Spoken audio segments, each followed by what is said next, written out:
and welcome or welcome back. If you're new here, my name is Susan Nethercutt. I'm a long-time professional artist and I'm also currently about halfway through my Masters in Visual Art. I live in Australia and in this video I'm spending some quality time at my parents' property in northeast Victoria, where we spent about a week after Christmas and into the new year. This property is one of the most beautiful and serene places that I know. I absolutely love coming back here as much as I can. And this time I wanted to spend some quality time with the trees here because nearly everything that you can see here was planted by my parents. When they originally inherited this land about 35 years ago, there was only one tree on this paddock, which is 4 acres. And one dam.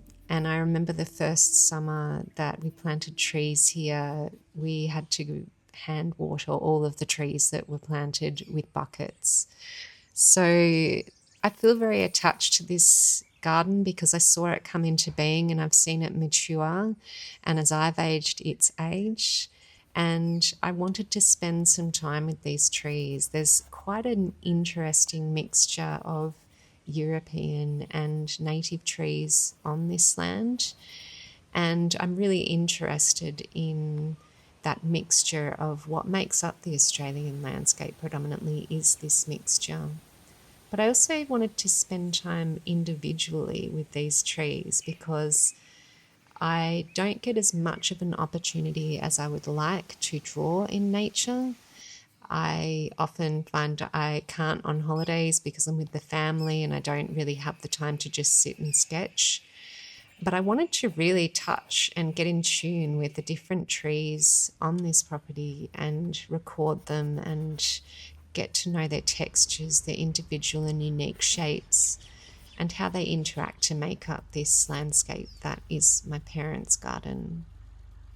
For this project, I'm sketching on an accordion sketchbook that I made from a toned drawing paper. And I just love to make these sketchbooks and keep them inside my leather drawing folio. I like to just have a really super easy project that I can do when I'm on holiday. And I just have this simple sketchbook kit that I carry around with me, and that's all I need.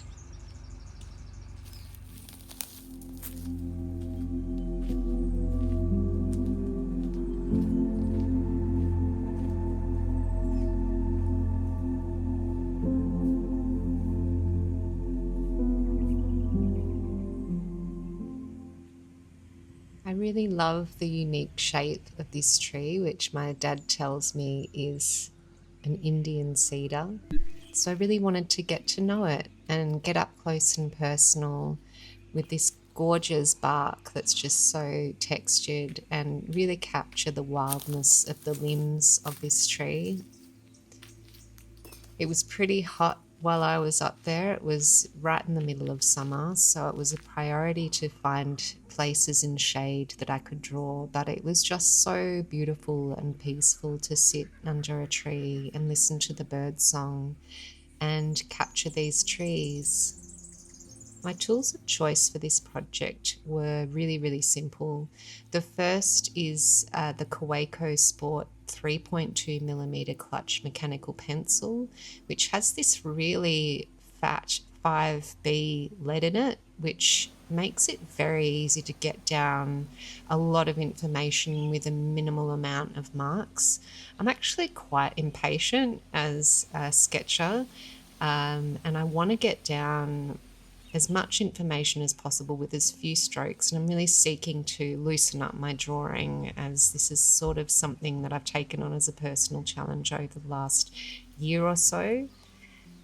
And the other tool that I'm using, the other pencil, is the Blackwing Matte Graphite Pencil, which is just a really dark lead that's great for getting in those darker values.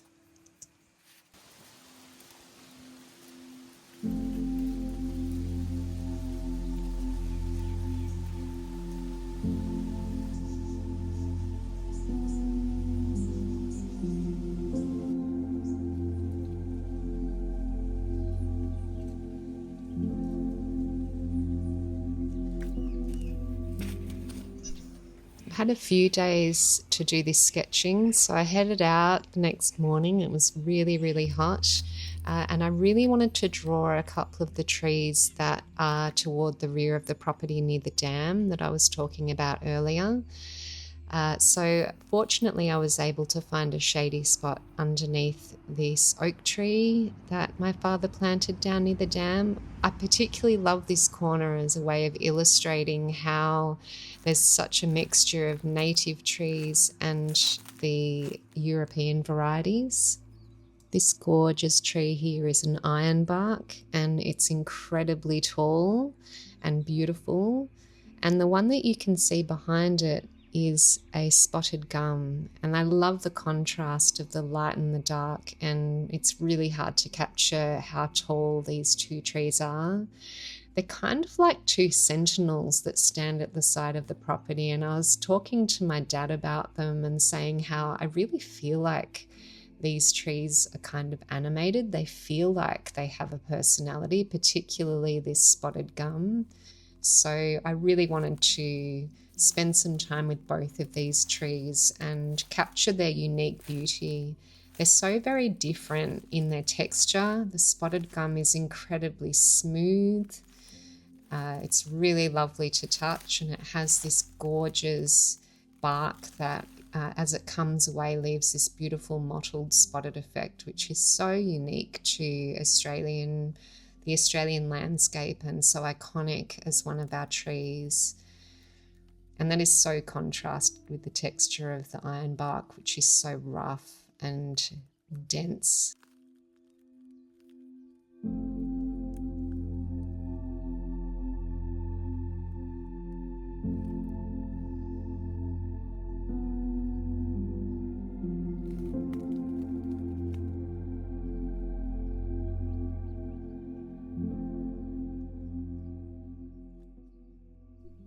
Absolutely loved walking on the crunchy bark that was left on the ground as well. It was such a tactile experience, so I really wanted to leave the sound of that in there for you. And also the sound of the cicadas, which is such a typical part of the Australian summer experience.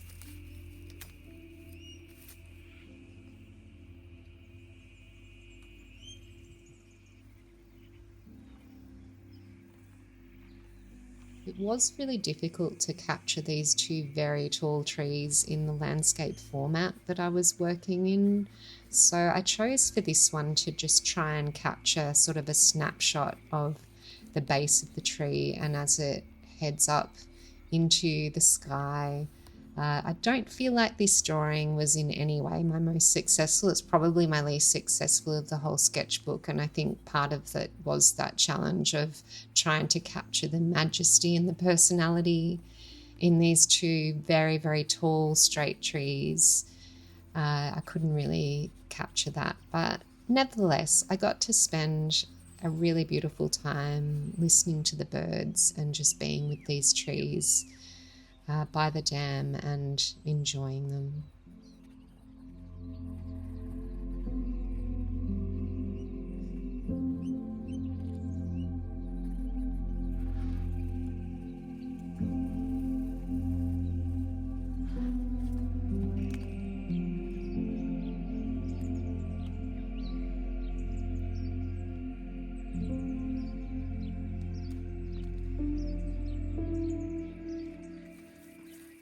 That iconic shape of the Australian gum leaf. I love it so much.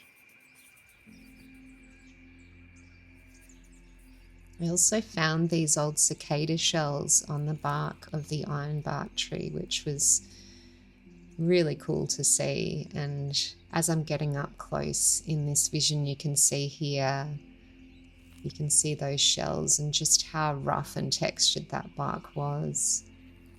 One of the best parts about this study of the trees that I did was really getting into how I could capture the individual textures of the tree's bark with just these two pencils, and really having to think about my mark making and how I can use that to capture all the different aspects of the tree, whether it be the bark or the leaves in the canopy of the tree, it's just this, you learn so much from doing a sketching project where you have a theme and you're just very quickly making sketches and not thinking about it too much and going quite rapidly from one drawing to another.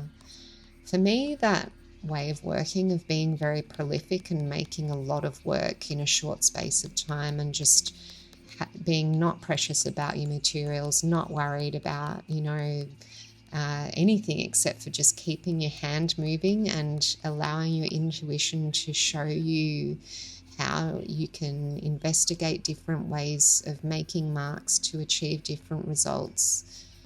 There's really no replacement for working prolifically in my mind. It's a really powerful teacher.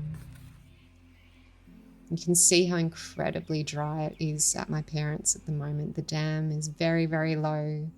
And you can see at the back of the dam there a beautiful old gnarly gum tree, which is a river red gum. There are quite a few really old, majestic river red gums around my parents' property.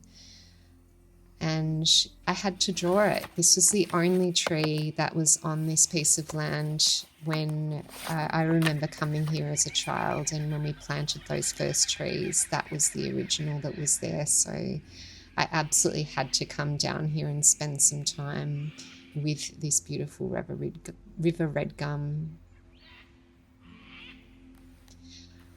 For this tree, I didn't actually wander around the back of the dam that day. I'd actually seen a snake a bit earlier, so I wasn't too keen to go any further into the grass and disturb that little creature. So I just sat back under the beautiful oak tree and continued to draw. And I have to say, drawing these gnarly old gum trees, the really old ones that have lots of broken limbs and areas that, not really very picturesque anymore because they're very old trees that have had a lot of damage and wear. They are my favourite to draw. They are so fun. And they also have like really interesting textured bark, particularly these older trees, and so much personality.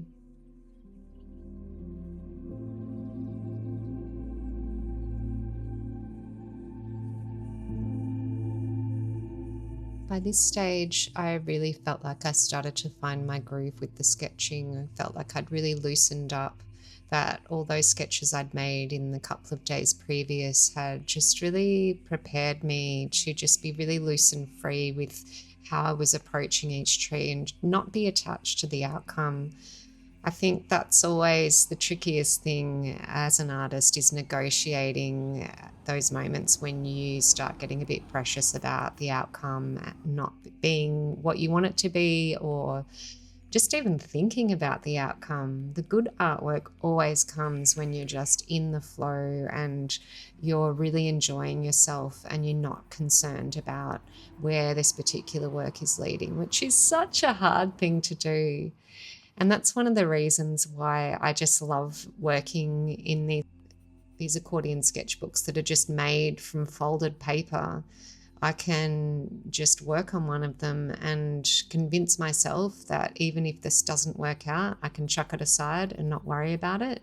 And that is the most freeing thing.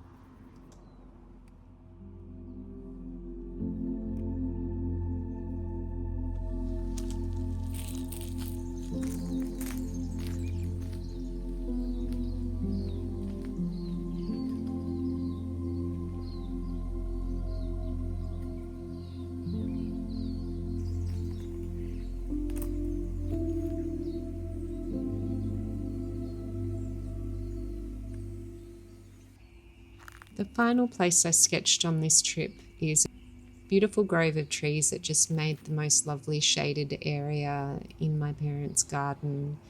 And I spotted this gorgeous tree that was flowering that my dad told me is a Norfolk Island hibiscus. So I started off with getting to know this little tree, which obviously hasn't been here for a huge amount of time.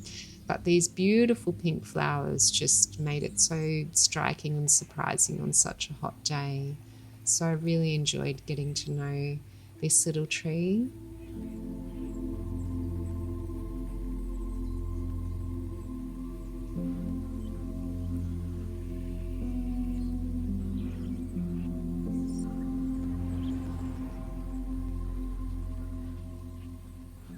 I really love being in amongst these groups of trees that my dad planted and has continued to plant over the years, because of course things die and he might replace it with something else.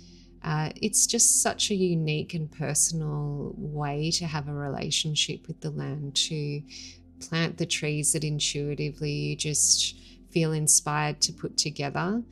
And yeah, I really enjoy what has happened on my parents' property as I've watched these trees develop over the years, and the beautiful, shady, protected spots that we now have that we can enjoy in their garden.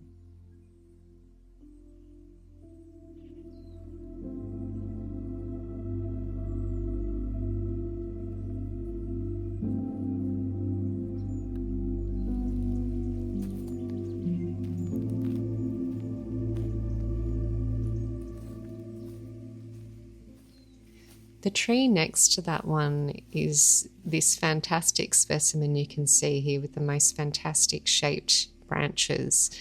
My dad wasn't completely sure what it was, so we had a bit of a search around and we think it's a swamp mahogany, but it was one of those trees that just had the most gorgeous textured bark. And yeah, I just absolutely love the personality of the branches. I also realized that I really appreciated how the trees were put next to each other in this particular area. So in my accordion sketchbook, I actually decided to make a bit of a panorama of all of these trees in this spot, which were the last ones that I drew while I was up there.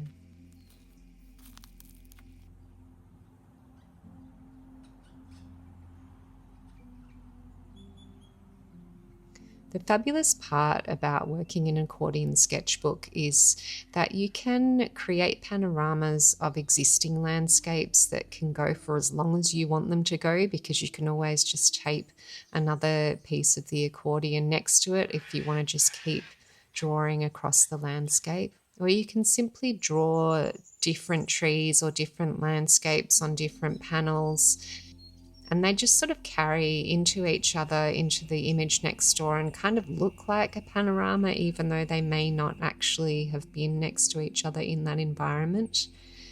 It's just such a lovely way of working, and there's a fluidity of movement when you're just simply working across the page and creating these records of what you see around you. I do find it really interesting that I tend to work from right to left in accordion sketchbooks, which is a bit counterintuitive for a couple of reasons. Firstly, because I am right-handed, and when I'm drawing in pencil, I'm actually smudging the image quite a lot next door when I am working on images that are on the left. But also because that, of course, is not the direction in which we read in the English-speaking world. So yeah, I'm just noticing actually as I'm editing the video that I do that, and that I do that consistently throughout this entire video and in the way that I work in accordion sketchbooks. Just an interesting observation, and also a note to self that I may want to think about working from left to right so that I can avoid smudging my pictures. So there we have the swamp mahogany. And now I'm going to move over to a couple of trees that are on the left-hand side of that. There was another gorgeous ironbark and also a pin oak next to that. So they were quite close to me, so I ended up just drawing the trunks of the lower parts of those trees and also just some of the foliage that came in from the side. But this was such a beautiful meditative spot to work in, and this was a lovely place to finish off this little drawing project. I felt like I'd really learned a lot by the end of creating these sketches. I learned a lot about how I like to approach working with trees in the landscape.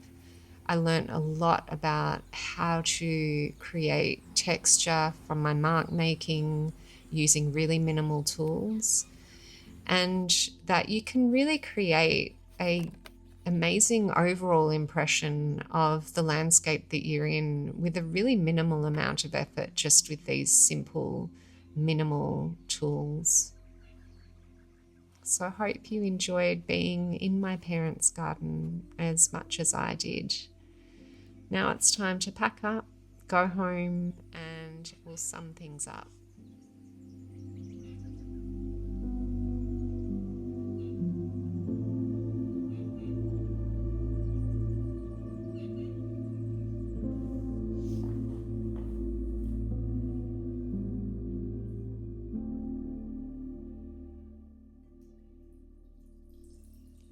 It's always so lovely to come home after a holiday away, especially in the summer holidays, and settle back in, do a bit of tidying up, and I'm going to get this little sketchbook out and have a look at the work that I created while I was away and assemble the sketchbook.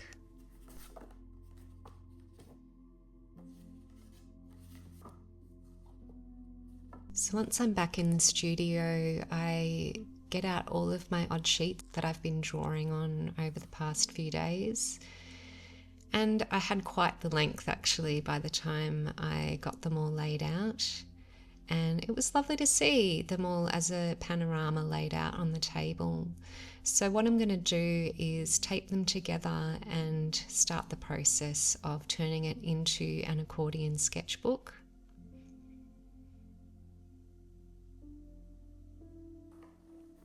To join the sheets of paper together, I use a tape called hinging tissue, which is archival and really intended for putting paperworks together for framing, but I found it to be really perfect for putting together the accordion sketchbooks. It's kind of like a very fine washi tape, so it's quite strong, but it's very light, and it is possible to apply it and then peel it off without damaging the paper, which, if you've ever assembled something like this, you'll know is a constant process of peeling off and getting it right to get all of the positions right, etc. And then once I've trimmed the edges off, then she is ready to go as an accordion sketchbook. One of the other things I really like about this format is that you can look at it as a long panorama, or you can look at it as a book. So let's just have a little look of what it looks like when we turn the pages like it's a book.